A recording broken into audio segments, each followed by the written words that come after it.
The 1990 targets, as was stated here today, are for 2020. We're just 2 months away from 2020, and are we there to achieve them? And so what I've shown is data from all of the countries across the European region, so it's 53 countries.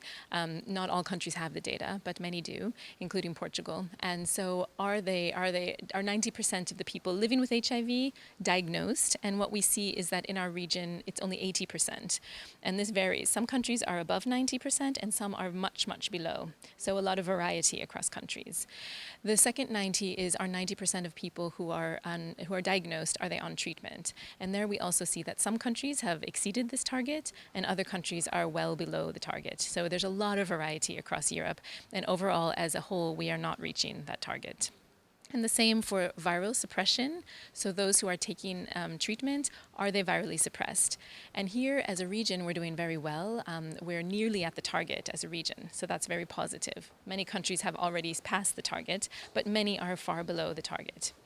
And so what we look at is when we put the 390s together, we have this cumulative target of 73% of those living with HIV should be virally suppressed if you achieve 90 and 90 and 90.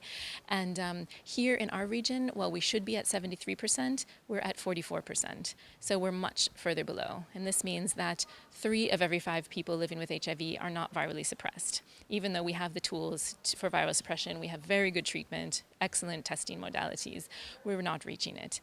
And so I've shown data where we see that overall, even in the West, where we start to see the western part of Europe, where we do see some positive advancements and some decline of new infections, still the West is not on track to end AIDS by 2030, and definitely not the central part of Europe or the eastern part of Europe, where actually infections are increasing over time.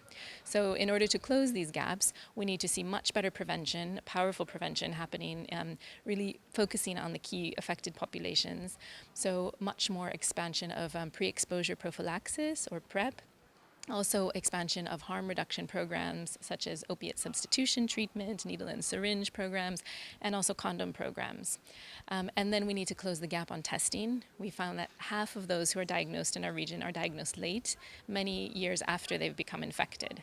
And so having more community testing, more pharmacy testing, more testing in primary care and sexual health clinics, everywhere, multiple modalities for testing so that we optimize and close the testing gap.